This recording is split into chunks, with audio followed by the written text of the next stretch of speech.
Publish News TV entrevista hoje uma vendedora de livros que tem as vendas em todas as artérias do corpo e os livros correndo no sangue junto. Judite de Almeida. Eu evito sempre aqui falar que alguém... Porque é muito comum falar, fulano de tal do Publish News, da Sim. Autêntica. Ninguém é de lugar nenhum, né? Não. Pelo menos não a vida toda, né? Em A algum gente momento. está com, né? Está junto. Isso. Hoje você está junto à Autêntica. Sim. Estou no Grupo Autêntica desde 2011. Comecei trabalhando com vendas de livro para o varejo. A Autêntica é uma editora que no seu DNA ela tinha uma expertise muito grande em vendas governamentais, né? Os programas de governo, também prefeituras, secretarias de educação e tal. E ela decidiu em algum momento também fazer uma entrada no varejo de livros com linha trade, com livros mais de interesse geral e não tanto focado nos livros que o governo compra, né? E aí eu fui trabalhar lá para justamente aprofundar um pouco esse canal que ela já tinha, mas de maneira bem tímida, né? Então estou lá cuidando da venda de varejo desde 2011. E o teu negócio é estar junto às livrarias? Eu vendo, né, prioritariamente para as livrarias dos distribuidores. E mais recentemente, com o crescimento do comércio eletrônico, também para as .com, né? Porque as .com estão aí já há muitos anos, mas esse foco da venda de livros em grandes escalas para os grandes varejistas de comércio eletrônico é uma coisa de uns 7, 8 anos para cá. Né? Esse contato com o governo e tal você nunca fez? Não, parte governamental, institucional, nunca fiz. É muito diferente?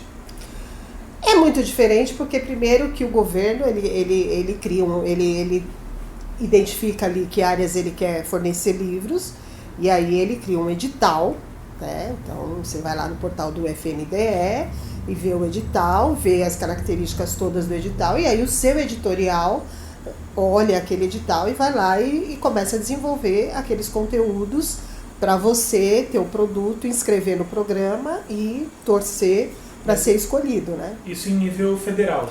Isso em nível federal. E daí tem a coisa das secretarias de Estado e municípios, né? Sim, porque o governo federal seria, vamos dizer assim, o maior comprador de livros, mas os estados e as prefeituras também têm os seus orçamentos, né? Para as suas instituições e ela também compra, eles dois também compram livros, estados e prefeituras, né? Só que aí não na estrutura de um governo federal, de Fundação Nacional do Desenvolvimento da Educação, mas eles também criam critérios que eles querem ver contemplados nessas escolhas de livro, né? Muitas vezes licitação, fazem os pregões, determinam lá com as suas secretária de educação, o que eles querem fornecer e aí você também pode participar, só que não num fornecimento tão grande como é no MEC, né? Eu vou fazer uma provocação. Isso na Suécia ou no Brasil? Eu estou falando de Brasil, que é onde eu vivo, né? Onde eu me locomovo. Porque né? daí tem umas questões nesse meio, né? Tem umas questões, acho que sempre terá, né? Acho que já foi mais complicado. Acho que, de uma certa forma, toda essa conjuntura que o Brasil viveu de 1988 para cá ajudaram um pouco os mecanismos ficarem mais republicanos e menos tomar lá da cá e tudo mais, né? Mas eu acho que existem aquelas prefeituras e aquelas secretarias que conseguem escapar um pouco, mas você percebe que tem uma fiscalização, tem TCE, TCM, os tribunais de conta fazem a oferição desses gastos e muitas vezes isso pode voltar contra quem está ali no poder, quem é o secretário, quem é o prefeito, quem é o governador. Então, existe hoje um pouco mais de cerceamento para que essas compras sejam mais transparentes. Mas existem, você acaba vendo na imprensa. Recentemente teve um escândalo, acho que foi em São José dos Campos, que existia uma empresa que fornecia todos os produtos que a prefeitura comprava, desde papel higiênico, papel toalha e folha para impressora, até livros, e realmente era uma coisa muito sem transparência e muito sem critério, né? Imagino, assim, eu fico aqui perguntando porque sou enxerido, né? Mas é claro que a gente não pode ficar botando o dedo numa coisa tão séria, mas também a gente escuta coisas, né? Sim, a gente escuta, a gente vê, né? Eu acho que realmente existe, porque existe a pessoa que vende livro e existe a pessoa que vende qualquer coisa que estiver na sua mão por qualquer negociação de qualquer forma. Essa pessoa, ela muitas vezes ela acha oportunidades tanto do ponto de vista de quem fornece o conteúdo para ela vender, quanto do ponto de vista de quem pode comprar. E aí ela faz a negociação que ela conseguir, que for conveniente para ela, não quer dizer necessariamente que vai ser uma negociação republicana, que vai contemplar ali a necessidade, o preço justo, o conteúdo bem desenvolvido e tudo mais. Isso existe, né? Aliás, você já me deu uma outra pergunta, uma curiosidade. Você já vendeu outras coisas a não ser livro? E qual é a particularidade que você consegue enxergar e dizer agora sobre o vender livro? Olha, eu nunca vendi outra coisa. De vender mesmo, fazer negócio, vamos dizer assim, pagar meus boletos com aquilo que eu ganhei, sempre foram livros, né? Mas eu já trabalhei no terceiro setor, então, não vou dizer que eu vendia outras coisas, mas, por exemplo, eu trabalhei numa organização evangélica que realizava treinamentos, realizava ensino à distância, era realmente uma organização de, vamos dizer assim, de formação. E eu que vendia esses cursos, então tinha livro também envolvido, tinha conteúdo envolvido, mas não era formatado no produto livro, vamos dizer assim, né? Eu acho que vender livro é uma pretensão, né, o que eu vou dizer, né, do alto da minha total falta de isenção. Eu acho que uma das coisas mais difíceis de vender num país como o Brasil é o livro, né? Porque o livro, a priori, ele não é... As pessoas não querem. As pessoas não querem. Elas não querem o compromisso de ler mais, de se informar mais. A princípio, elas não querem. Depois que elas, vamos dizer assim, são fisgadas para a aventura da leitura, elas até gostam muito, muitas se tornam leitoras e compradoras de livros para o resto da vida, mas é aquela coisa. Eu já vivi isso várias vezes em lugares que eu estou, onde eu não sou conhecida, e aí as pessoas quando perguntam aquela famosa frase, né, o que você faz? Eu sou vendedora de livro, quase que eu sinto uma compaixão das pessoas por mim. Você vende livro? Nossa, deve ser difícil, porque o brasileiro não lê, né? O brasileiro não gosta de ler, né? E aí, geralmente, a gente entabula conversas para mostrar como que isso não é necessariamente verdade. Uma parte é verdade, mas ele não é toda a verdade. Os brasileiros leem, sim. Os brasileiros e as brasileiras gostam de ler, sim. Mas a gente gostaria que fosse uma massa maior, né? Então, acho que sempre para mim o que está faltando é ampliar essa base. A base existe, ela é bastante boa, mas a gente precisava, num país com 205 ou 210 milhões de habitantes, é óbvio que a gente queria uma base maior. Essa base até cresceu um pouco nos últimos anos, mas infelizmente ela está dando uma encolhida de novo em função da crise econômica, desemprego e um pouco também de falta de estímulo, né? Porque isso é uma coisa que você ela tem que ser estimulada, né? Então, as políticas públicas também não têm tido muito resultado, ou não todo o resultado que a gente gostaria e tal. Mas eu acho que vender livro é um desafio, né? Porque a priori as pessoas... mas veja bem, se você vai vender uma joia, um produto, uma bijuteria, um produto de beleza, você sempre parece que tem aquela receptividade, né? E o livro você precisa encontrar essas pessoas buriladas, que foram estimuladas e que tiveram aventuras interessantes com a leitura para elas quererem o livro, né? Por isso que eu gosto tanto de Bienal, porque na Bienal parece que é É assim, é um parquinho de diversão, com todas as pessoas trancadas num pavilhão, que são essas lindas que se encantaram com a leitura e vão atrás dela, né? Eu vejo Bienal muito assim, né?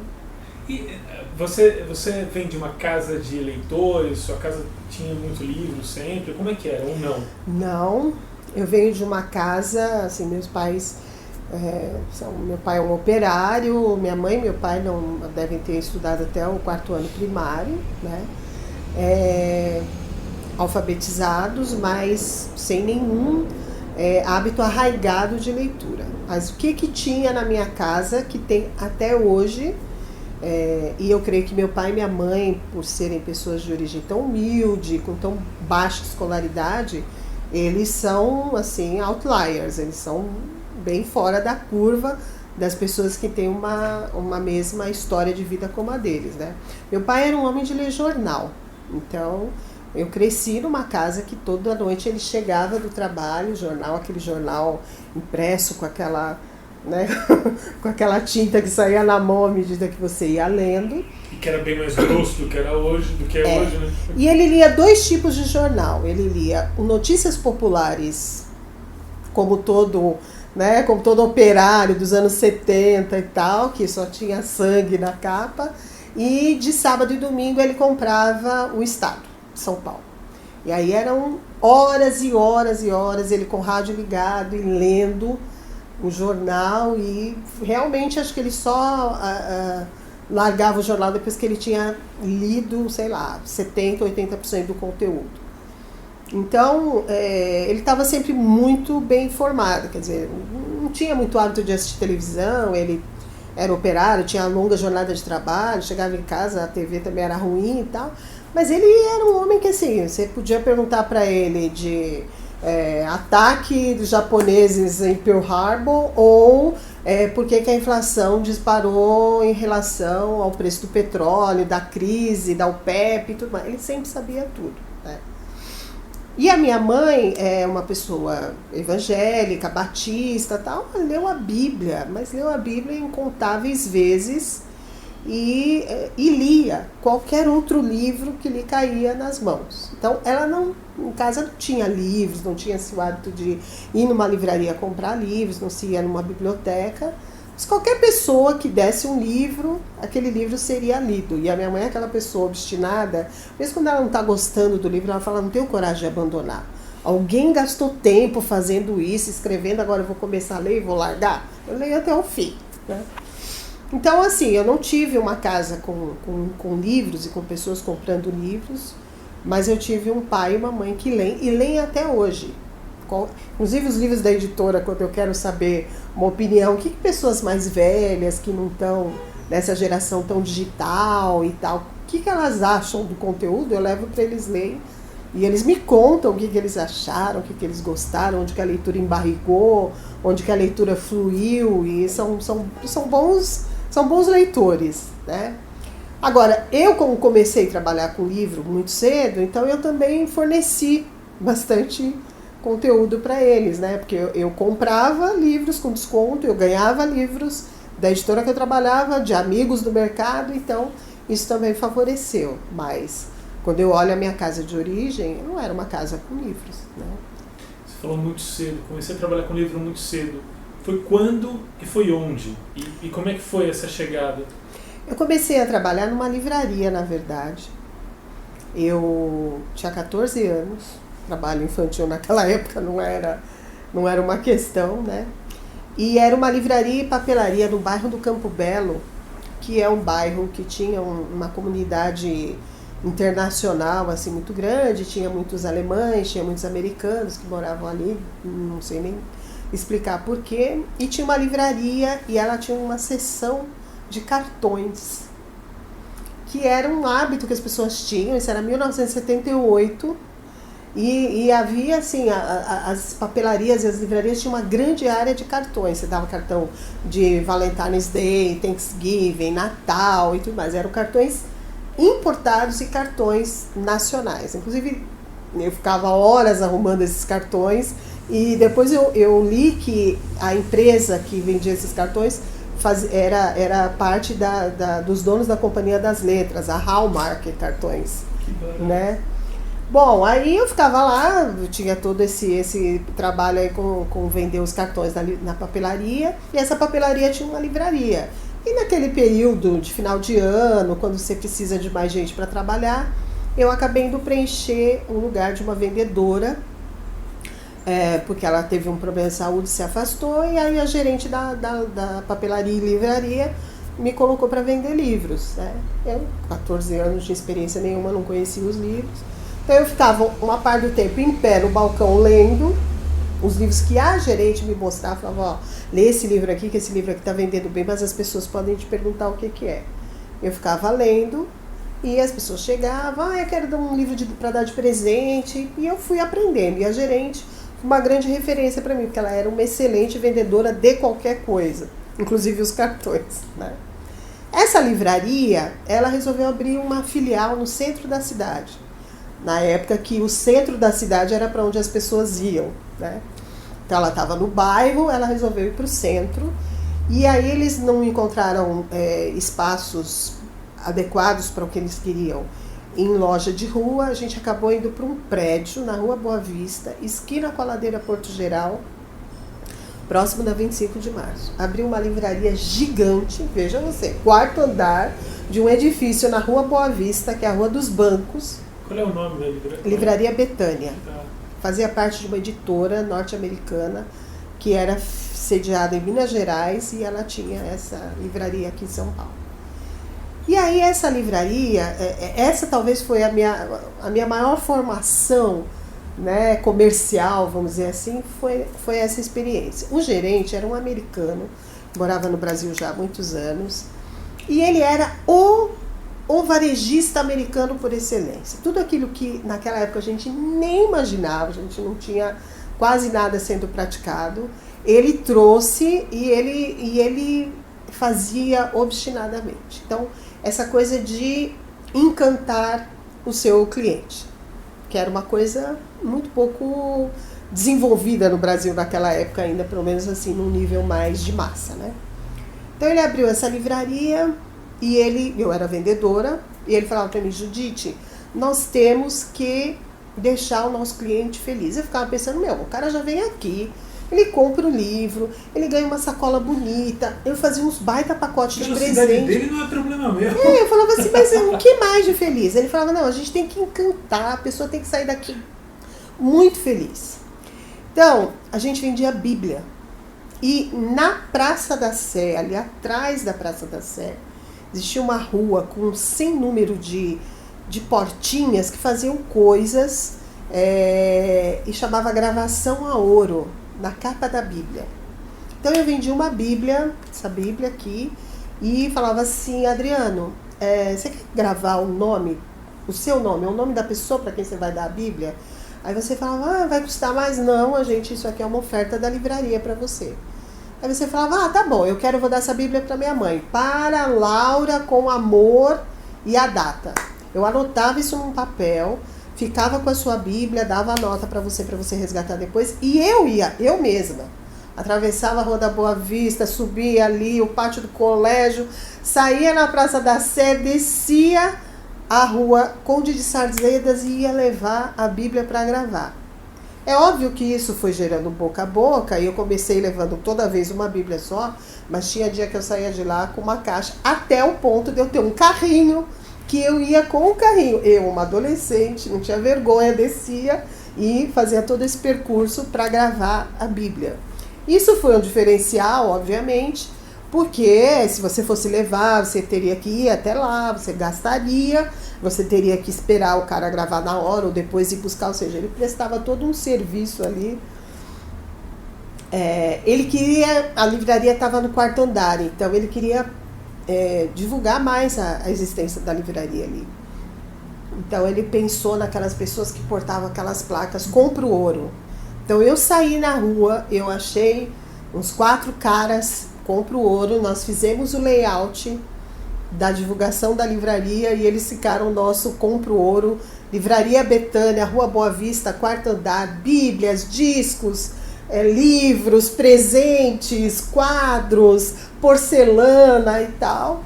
E esses homens andavam ali por todo, né, todo o entorno da livraria, divulgando a livraria. E funcionou? Funcionava super, porque o que aconteceu? Isso também foi outro plus que ele me ensinou. Nós vamos fazer o cartão. Quando a pessoa se aproximar e o portador da placa vir que a pessoa está anotando o endereço, ele dá um cartão e fala: se você apresentar esse cartão que eu te dei, você tem 10% de desconto na compra. E aí a gente pegava o cartão, né? Era um CRM, era um CRM muito legal. E a outra coisa foi uma sacada dele que ele fez, naquela época, não sei se esse jornal ainda circula hoje nessa escala, mas o metrô tinha um jornal gratuito, chamava Metrô News, que era um jornal com um pouco de conteúdo e o resto propaganda dos comerciantes, das empresas, enfim, que estavam ali no entorno das linhas de metrô. Naquela época só tinha a linha azul. E embaixo da coluna do horóscopo, ele entendeu que a coluna mais lida, né, ou alguém do Metrô News falou para ele: a coluna mais lida é a coluna do horóscopo. Então a gente fez um anúncio da livraria embaixo da coluna do horóscopo também, recorte, apresente esse anúncio e ganhe 10% de desconto. E aí sempre falava do serviço que a livraria fazia, gravamos Bíblia, o seu nome na Bíblia, enfim. E quando eu comecei a trabalhar lá, eu falei: quem vai entrar num prédio com essa cara, tomar um elevador e ir no quarto andar para comprar livro? E as pessoas começaram a chegar, né?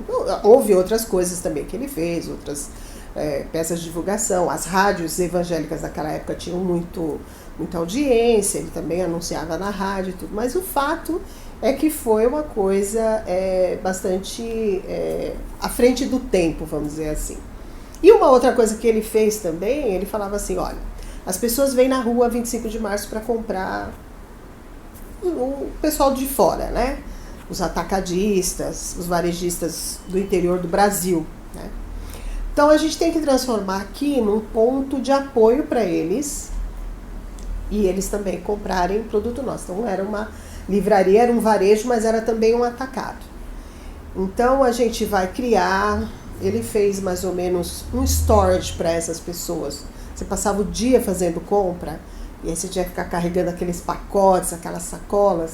Elas podiam ir lá na livraria, deixar essas... Nossa, mas esse cara era muito à frente do tempo. Alan Smith. Depois de anos, aí eu saí da livraria e fui trabalhar na editora Mundo Cristão, pode ser outro capítulo, e ele acabou se aposentando e foi embora do Brasil. E anos depois eu fui numa convenção de editoras americanas dos Estados Unidos, na Califórnia, e alguém me disse que ele estaria lá e a gente marcou um encontro. E foi assim super emocionante. Ele já estava bem velhinho, mas super lúcido. Ele lembrava de tudo. Ele lembrava inclusive da minha teimosia, porque muitas vezes ele queria que a gente fizesse coisas que eu achava que ele estava exagerando, né? Assim, por exemplo, a variedade de papel de presente.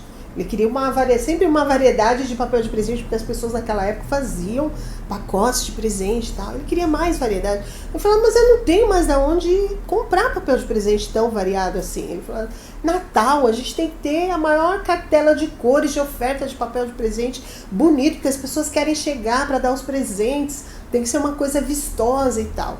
E ele lembrou até dessas conversas que ele percebia que eu ficava meio cansada do detalhamento dele, mas ele era uma pessoa muito à frente do tempo. Então, essa coisa de tratar bem o cliente, encantar o cliente, fazer alguma coisa que o cliente não está esperando, oferecer alguma coisa que o cliente não vai receber em outro estabelecimento, ele, olha, foi realmente à frente do tempo dele. Aqui para o Brasil, né? Talvez isso lá nos Estados Unidos já era comum, né?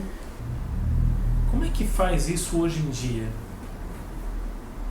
Que esses diferenciais estão com menos espaço para se fazer? Assim, tem menos espaço para criar esse relacionamento, essas diferenças de como...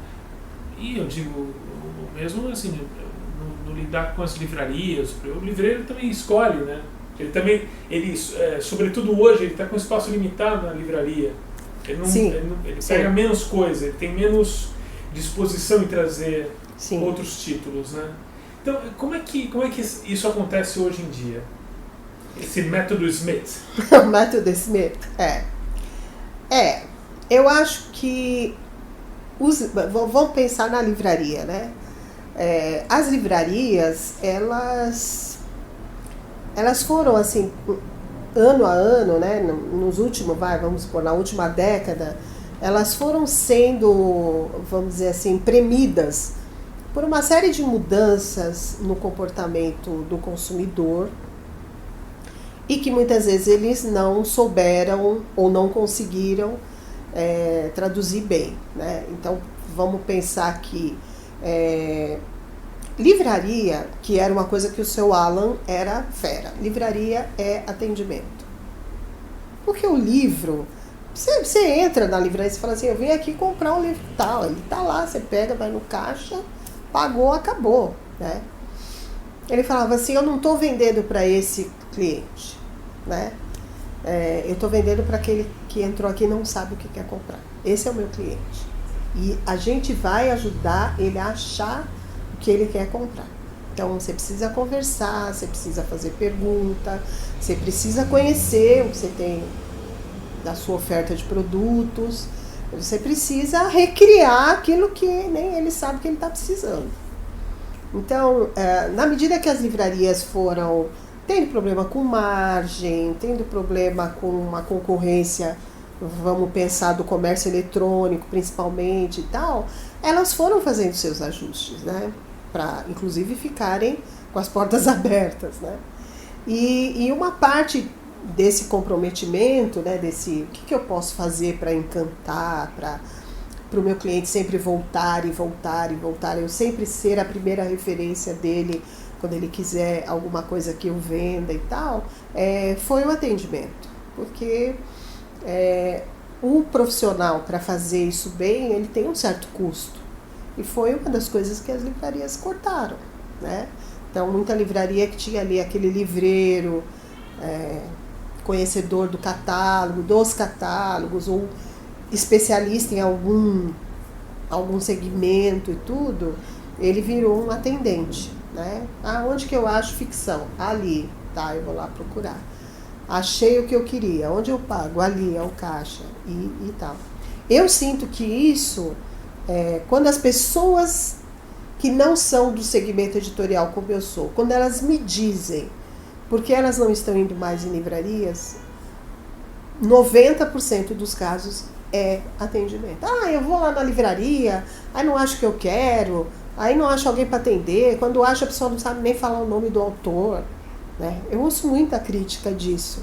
A impressão que eu tenho é que a pessoa não está lá, não sabe o que está fazendo lá e tal, ou quando ela não encontra a oferta de livros que ela gostaria, né? Isso também é uma reclamação comum. Então, eu pegaria esses dois pontos. As livrarias perderam um pouco da capacidade de ter essas pessoas que não estão ali só para colocar livro na estante e tirar livro da estante e colocar os novos que chegaram.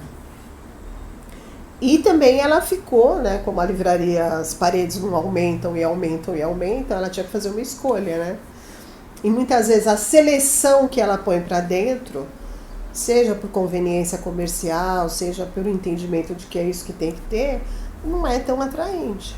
Então, o leitor vai uma vez, procura, não acha, vai a segunda. Hoje em dia, com o smartphone na mão, você pode consultar absolutamente tudo o que existe de disponível do que você se interessa, e aí a livraria foi ficando meio secundária, né? E isso impacta, chega em você rapidamente. Muito forte, né? Porque, por exemplo, em relação específico ao catálogo da Autêntica, né? A Autêntica tem um selo, que é o selo Autêntica, que é um selo mais universitário, acadêmico, com obras mais voltadas ao público de ciências humanas, que está ou numa graduação, ou numa pós-graduação, num mestrado, num doutorado. Onde tem esses livros hoje? é difícil de você achar em livraria, né? Então, e eu não vou nem dizer que eles têm que existir todos, porque realmente muitos têm giro muito baixo, e aí um livreiro tem dificuldade com esse tipo de livro, porque ele precisa pagar o aluguel todo mês, os funcionários todo mês, né? A centimetragem que ele ocupa na livraria tem que se pagar, né? Que o livro ocupa. Tudo isso eu entendo. Mas eu acho também que quando houve vamos dizer assim, essa mudança do tipo de atendimento que você fornece.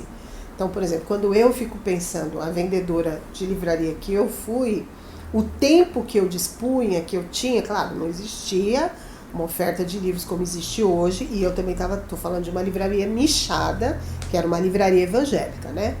Mas eu dispunha de um tempo para conhecer os livros, para entender o que cada livro fazia, né? A gente tinha a sessão de teologia, então teologia reformada, teologia pentecostal, teologia liberal. Eu, claro, não era uma profunda conhecedora de absolutamente nada, mas eu conseguia entender, me inteirar de todos aqueles assuntos, para quem ofereceu o quê. A gente vendia livros também de editoras católicas, então o que cada uma trazia no seu cérebro. Hoje, você entra numa livraria, a impressão que você tem é que as pessoas não têm mais esse acesso, esse tempo. Só que o comprador de livros, ele demanda um pouco disso, né? Ele precisa de alguém que tenha um pouco desse conhecimento mais aprofundado para ele ser um vendedor melhor. E a gente sente que muitas livrarias têm apenas atendentes. Eu vou lá e pego o que você precisa.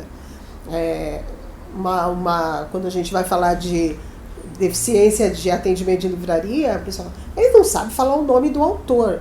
O leitor, ele quer que você saiba falar o nome do autor. Foucault é Foucault. Se a pessoa não falar Foucault corretamente, provavelmente o potencial comprador de Foucault vai ficar meio desapontado. Essa pessoa não sabe do que ela está falando, né? Então, o que ela está fazendo vendendo o livro se ela não sabe falar o nome do Michel Foucault, né? Pode ser até uma bobagem, mas... Não é. Perde credibilidade, né? Tudo que a pessoa vai dizer de informação, quem está ouvindo vai desconfiar, né?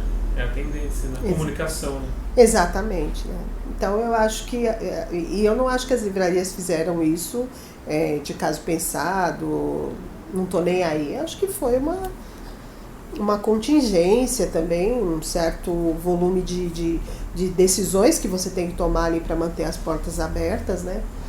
E acho que isso tem um impacto, né? Tem um impacto. A livraria ficou com menos capacidade de gerar essas interações, essa coisa de você voltar e voltar e voltar, né? Uma parte dessa tua história com o livro tem a ver com a religião. Você também é religiosa? Eu sou evangélica, sou protestante de berço, né? E fui trabalhar nessa livraria porque uma pessoa da minha comunidade evangélica que eu frequentava me falou, olha, tem um lugar lá, tem uma vaga lá, eles estão precisando. Eu fui lá, né? Então, como eu conhecia um pouco do jargão, dos conteúdos, eu obviamente tive, vamos dizer assim, vantagem competitiva na seleção, né? E eu, durante um tempo, trabalhei depois que eu saí dessa livraria, eu trabalhei na editora Mundo Cristão, aí de vendedora interna, né? E outro dia, assim, tivemos uma sessão Recordar é Viver, porque eu peguei as vendedoras internas da Autêntica, de quem eu sou gerente hoje, e estava contando para elas, meninas de 25 a 30 anos no máximo, como era ser uma vendedora interna quando não existia computadores, internet, e eu vendia nacionalmente, né? Como que era tirar um pedido de uma livraria em Ilhéus, se não tinha um computador para olhar, o Google para pesquisar, o site da editora para ver os livros, uma planilha de Excel para montar o pedido, como era, né? E realmente elas ficaram rindo, porque elas não conseguiram imaginar como é que isso seria hoje, né?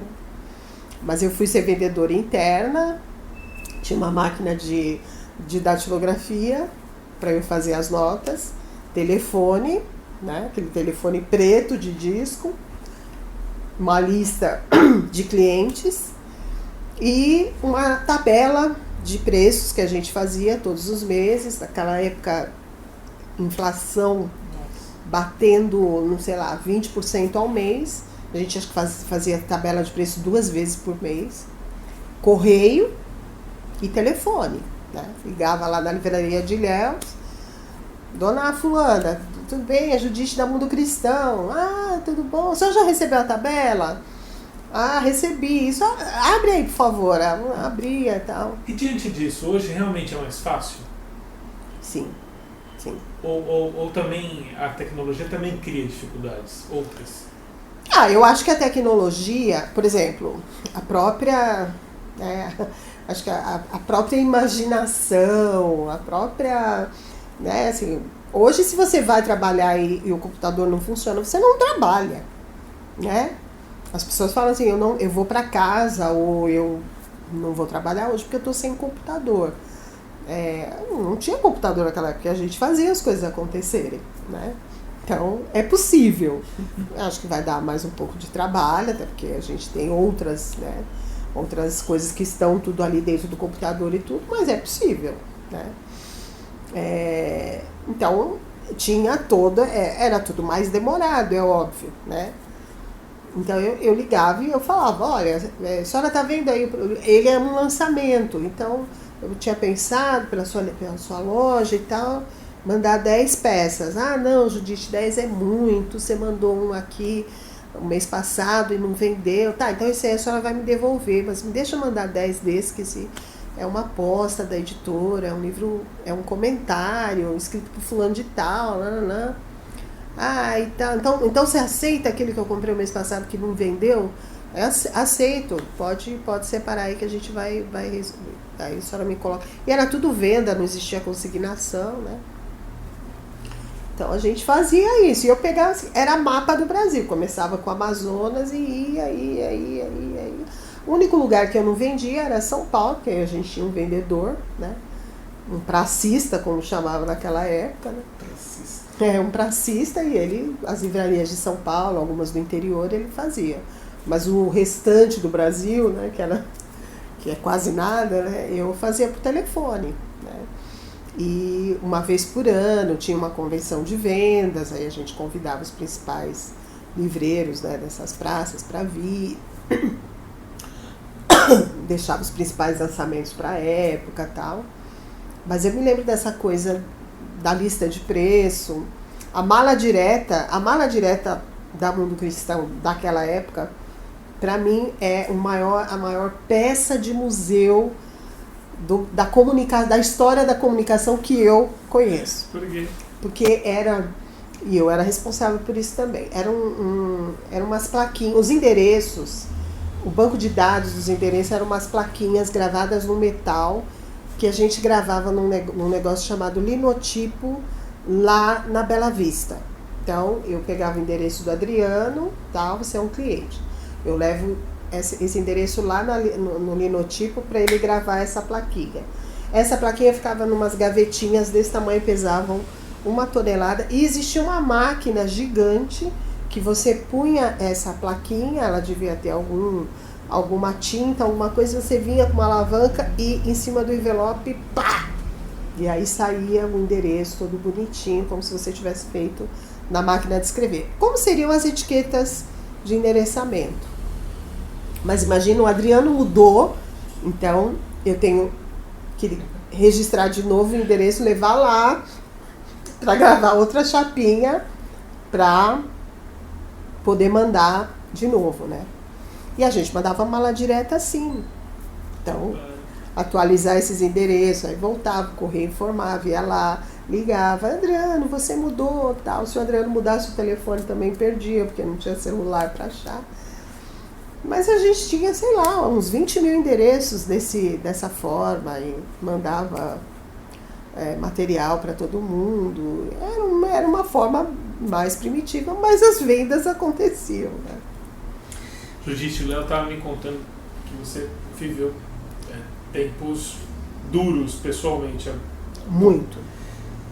Me conta que você puder dessa fase agora, como é que você está. E, sobretudo, o que me impressionou é que ela não parou de trabalhar. Não. Em 2016, no final de 2015, bem nessa época do ano, uma delícia, né? Natal chegando, tudo. Eu fui diagnosticada com câncer de mama. E enquanto eu estava percorrendo médico, mastologista para fazer o diagnóstico do câncer de mama, eu estava sentindo já umas semanas, talvez até uns meses antes, uma certa dor aqui no meu quadril, aqui na minha... E cheguei até a procurar um ortopedista, ele achou que era uma bursite no quadril, me pediu uma ressonância. Na época eu estava num plano de saúde muito ruim, demorava muito para autorizar esses exames mais complexos. Enquanto isso, eu fui diagnosticada com câncer de mama. E aí, na consulta com o mastologista, ele já fazendo ali um trabalho para decidir como seria a cirurgia da mama, enfim... Eu falei, doutor, eu estou sentindo uma dor aqui no quadril que não passa, o ortopedista está achando que é uma bursite de quadril. E eu vi que ele mudou completamente o semblante, e aí ele falou, não, então peraí, então para tudo, vamos fazer uma investigação também da sua parte óssea, e depois a gente volta a falar de cirurgia. Aí lá fui eu com uma bateria de exames para fazer, aí obviamente, graças a Deus, eu mudei de plano de saúde para não ficar dependendo das autorizações que nunca vinham. E ele falou, Judite, para tudo, eu preciso que você traga esses exames aqui para mim o mais rápido possível. Aí quando eu levei os exames, então eu já tinha tido a pior notícia da minha vida, mas aí quando eu levei os exames de imagem dos ossos, eu tive a segunda pior notícia da minha vida, que era um câncer metástico. Já tinha feito metástase nos ossos, coluna, bacia e costelas. E quem já ouviu câncer com metástase, já vê ali o atestado de óbito sendo assinado inexoravelmente, né? Com isso, a cirurgia de mama foi deixada de lado, porque quando o câncer você diagnostica e ele já tem metástase, ele vira um câncer sistêmico, então não adianta você tirar a mama se você já tem células doentes circulando por todo o seu corpo. E então realmente foi um baque, como eu nunca podia imaginar, quer dizer, eu nunca pensei em câncer, mas se eu pensasse em câncer seria só no câncer, né? Câncer com metástase, e metástase em lugares tão importantes, né? Coluna, tudo. E aí eu falei pra ele, tá, e que eu vou fazer? Ele falou, nós vamos tratar. Mas tratar como? Bom, nós vamos começar com uma quimioterapia.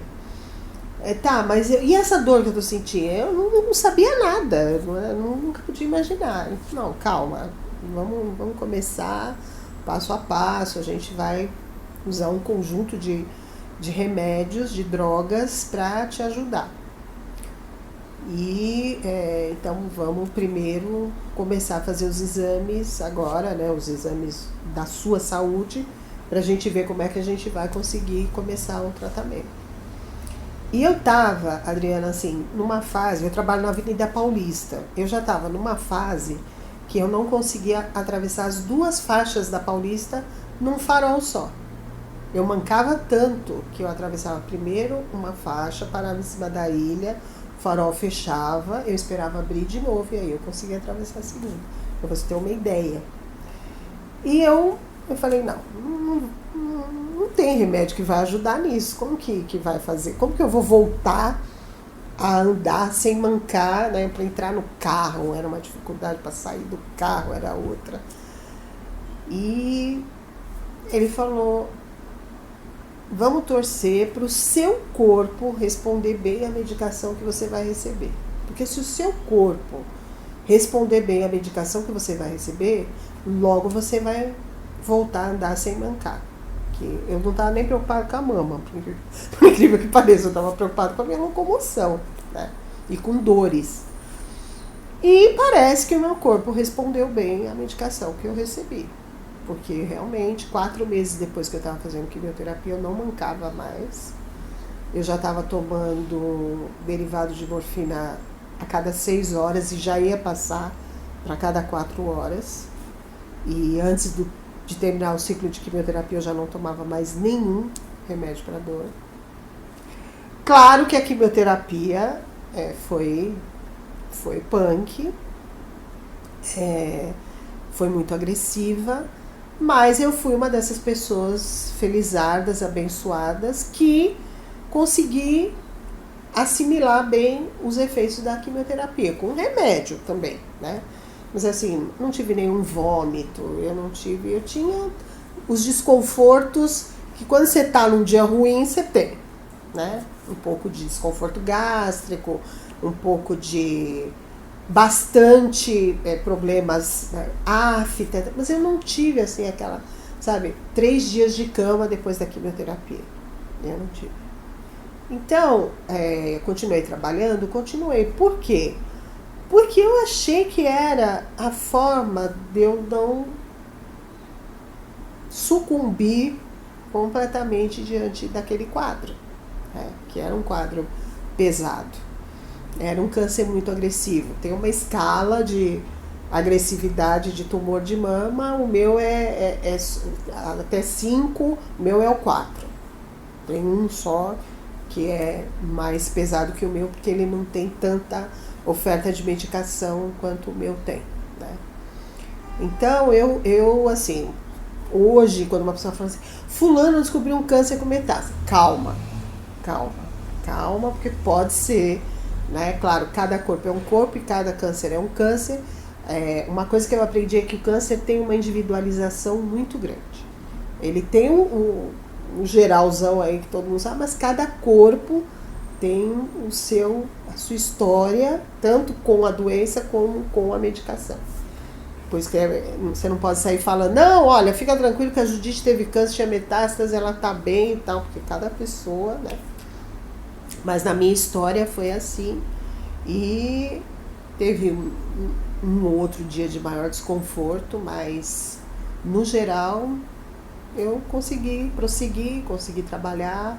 Eu nunca perdi uma medicação por problema de plaqueta, problema de baixa de imunidade, tudo.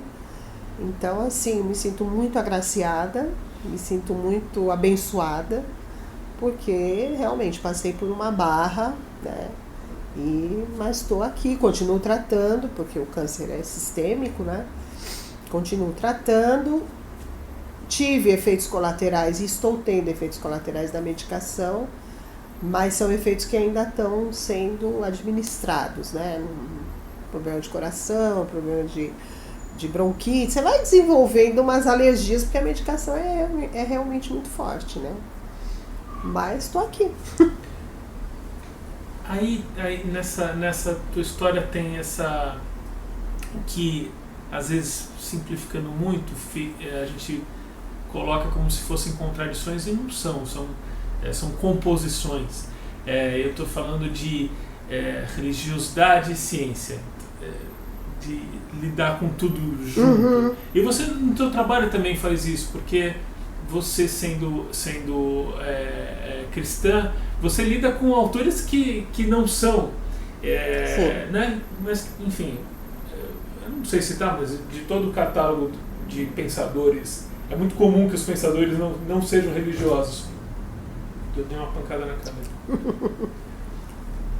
E como é que é a tua receita para transitar, não ter barreiras, de escutar essas opiniões e tudo fazer parte da tua vida ao mesmo tempo, essa confluência? Olha, uma coisa é um aprendizado, tá? Eu não vou dizer que eu tenha chegado lá no resultado melhor disso. Mas uma coisa que eu tento viver para mim é assim: tem a minha experiência, tem o meu conteúdo, né? até mesmo a forma como eu lidei com a doença. Tem pessoas que eu sei que ficam muito mais desesperadas, tem pessoas que eu sei que ficam muito mais serenas. Então, é a experiência, a espiritualidade ou a maneira como a pessoa processa o seu sofrimento, as suas perdas e tudo mais. Então, eu acho que eu estendo isso um pouco para as outras áreas da vida, né? Trabalhando com livros, você muitas vezes vende coisas com as quais você gosta e concorda, e você vende coisas das quais você não gosta e discorda, né? A outra editora que eu trabalhei antes da Autêntica, a gente vendia livros e vendia muito, não é? Vendia pouco, não, vendia muito livros de muitas pessoas das quais eu discordo visceralmente. Só que eu sempre entendi, Adriano, que não é meu papel colocar a minha subjetividade nisso. Eu sei que de vez em quando eu coloco um pouco, tá? Porque é muito difícil a gente, né, ter essa neutralidade. Eu não vou dizer que eu consiga, não. Mas eu acho assim, nesse caso, a minha subjetividade não interessa. Deixa o leitor, deixa a leitora decidir se isso é um conteúdo que vai lhe ajudar, que vai fazer sentido para ela, que tem relevância. Não sou eu que tenho que fazer esse papel, né? Eu me lembro que uma vez eu cheguei para uma compradora de uma grande rede e a gente ia lançar um livro de uma pessoa que relata uma experiência de ter morrido e voltou. Inclusive, esse livro foi adaptado, está num filme no Netflix muito emocionante. E quando eu cheguei com o livro para ela teve uma reação assim visceral. Ela falou: Judite, você fica fazendo essas bobagens aqui, disseminando essa sensação que a pessoa morre, depois ela tem um encontro, ela entra num túnel, depois ela volta, e é tudo uma grande farsa, né? Isso aqui é coisa para vender livro. Quem pode provar que ele morreu mesmo, que essa história aconteceu e tudo mais? E ela foi bastante, ela repeliu bastante o livro que eu estava levando para ela. E ela era uma rede muito importante para aquele livro. E recentemente, naquela época, tinha saído uma pesquisa do IBGE falando que 75%, não lembro o dado precisamente, mas era uma coisa nessa altura, assim, 75% dos pesquisados acreditam no Deus como os cristãos católicos ou protestantes falam. O Deus lá dos Gênesis, o Deus dos 10 mandamentos, o Deus que o povo de Israel atravessou o Mar Vermelho, era isso. Como fato. Como fato. Quando a pessoa fala assim, eu acredito em Deus no Brasil, ela está falando desse Deus cristão ou do Deus do Deus do catolicismo ou do protestantismo. E aí eu falei para ela isso. Eu falei: amiga, tudo bem, eu entendo que você não acredite nisso, que você acha isso aí uma grande estratégia marqueteira para vender livro, que não tem, essa história não tem aí todo esse dado de verdade e tal. Só que nós não estamos aqui para resolver o que você crê, o que eu creio. Vamos deixar as pessoas decidirem. Hoje tem uma pesquisa do IBGE falando que 75% das pessoas creem no que está escrito neste livro, que existe uma vida depois da morte. E algumas poucas pessoas na história foram até essa vida e voltaram e querem contar o que aconteceu. Deixa as pessoas decidirem. Por coincidência, ia ter uma Bienal do Livro em São Paulo e essa livraria, ela ia fazer a venda da editora que eu trabalhava. Qual foi o livro mais vendido? Esse. Depois eu até fiz uma provocação para ela. E ela, porque o brasileiro é todo supersticioso, o brasileiro, esse povo que fica acreditando em tudo, muito sincrético, muito... Tá, tudo bem, pode até ser. Ela falando isso, mas olhando o mapa dela de olhando meta o mapa, qual foi o livro mais vendido, né? Então, como eu faço para lidar com toda, com gente que crê, gente que não crê, gente que tem uma forte oposição a esse tipo de espiritualidade, tudo. A minha subjetividade não interessa, né? Deixa a pessoa decidir o que ela quer consumir, como, se ela acredita, se aquilo é só um entretenimento, se aquilo é um livro para a vida, se aquilo é o que vai fazer ela fazer uma grande mudança na vida dela, deixa ela decidir, né? E num certo sentido, eu faço esse trabalho permanentemente, porque às vezes o livreiro, por exemplo, ele fala assim, agora não é mais época de vender tal coisa, né? Livreiro é cheio de máxima. Não, o assunto tal agora já começou a cair.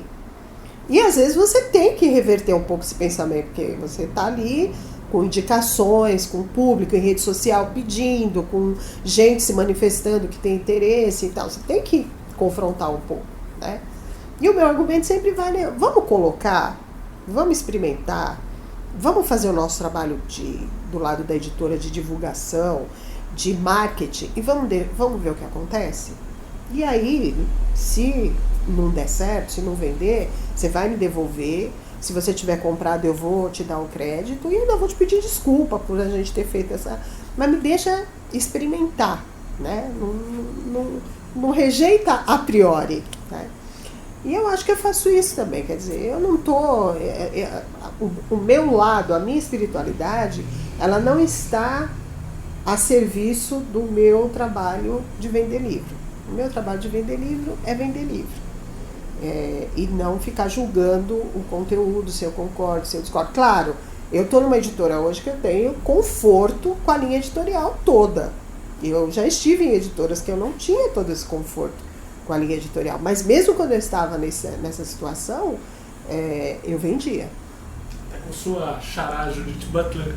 Eu tô com a Judith Butler, né? Eu tô com vários livros aí, por exemplo, tratando das questões de gênero, que é uma questão hoje muito, muito complexa, se você for olhar do ponto de vista do movimento protestante. Mas eu não estou lá para fazer nenhum julgamento de valor, né? Se você perguntar particularmente, eu tenho a minha opinião, que aliás é mais pró-Judith Butler do que qualquer outra coisa. Mas não importa, né? Então eu sempre tento fazer o seguinte: existem potenciais interessados nesse conteúdo? O formato está bom, está adequado? O preço está justo? A política comercial é boa? Vamos fazer negócio. Você é a ponte. Eu sou a ponte. Para ir terminando, uma pergunta antes de pedir o presente, que é a parte mais cara de pau desse programa, é a hora do museu de tudo. Qual é a meta a ser batida em 2020? De uma forma metafórica. Olha, a meta a ser batida em 2020, acho que é uma meta, ela é mais existencial, né?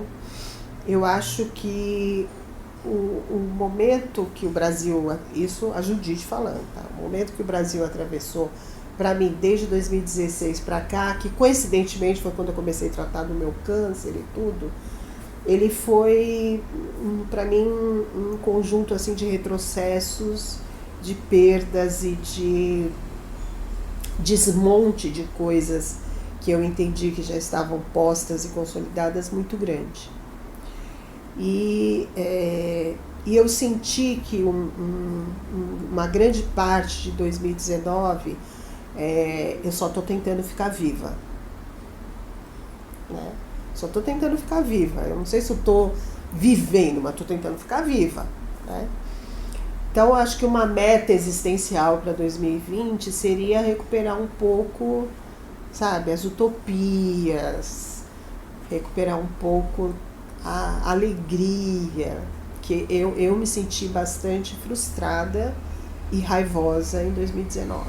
Eu gostaria de ter motivos e ter, sabe, até coisas sobrenaturais, revelação, sei lá, para ficar menos frustrada e raivosa em 2020. Não, então eu não resisto a essa pergunta. Revela um pouquinho da sua utopia. Esse teu lugar, onde você imagina todo mundo... Meu happy place. Né? Olha, acho que começa por a gente abrir mão um pouco dessa falta de delicadeza com a vida, com os ideais das outras pessoas. Acho que a gente precisa recuperar um pouco essa gentileza, essa delicadeza. Acho que o Brasil ficou um país muito duro, as coisas estão muito... Você vê coisas todo dia muito que atentam contra a generosidade, a delicadeza, sabe? Isso vai desde você passar na rua e ver uma família inteira sentada, jogada numa calçada, com a mão estendida para você dar qualquer coisa para ela, que pode ser até um pão duro e velho, e ela vai receber porque ela está ali sem nada, né? Então isso é uma coisa que me agride muito hoje.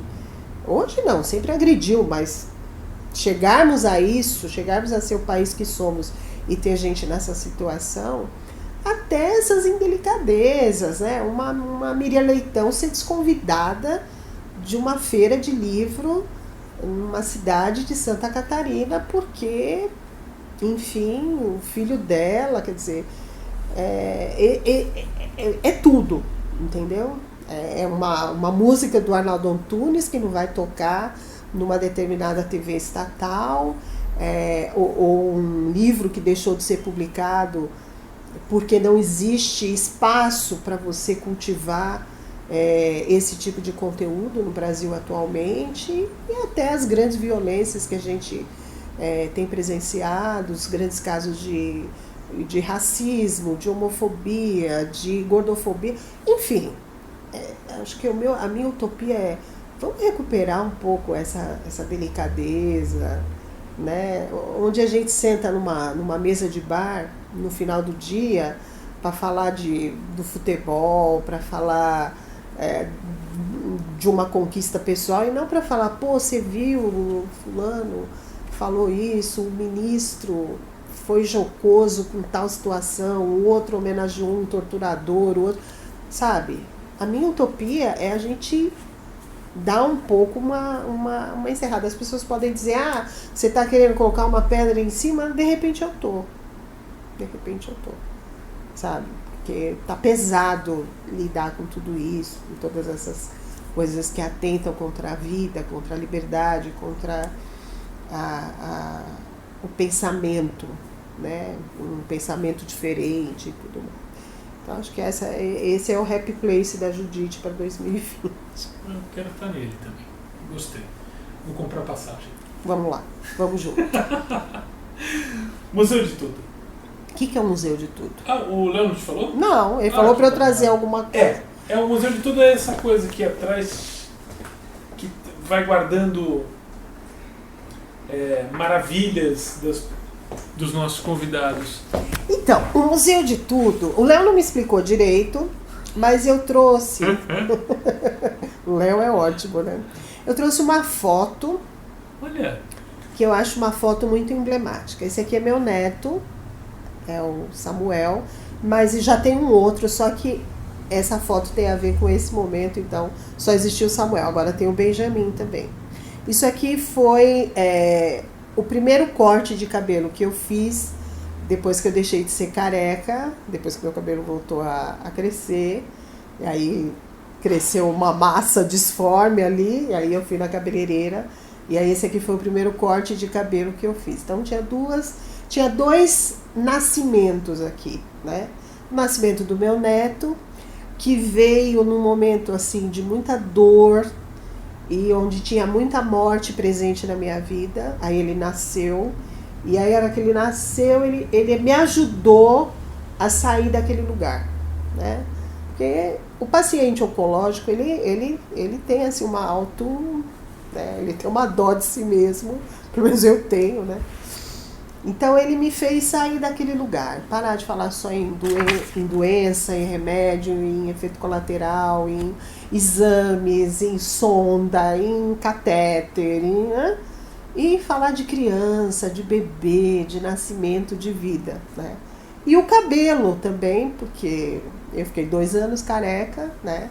E aí foi muito bom a hora que o cabelo, que eu, enfim, parei de usar lenço, e consegui cortar o meu cabelo e ter a minha cara um pouco parecida, né? Porque eu mudei, o shape mudou e tal. Então eu achei essa foto bastante simbólica.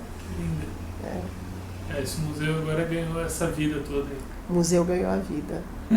Exatamente. Obrigado, Judite. Imagina. Valeu.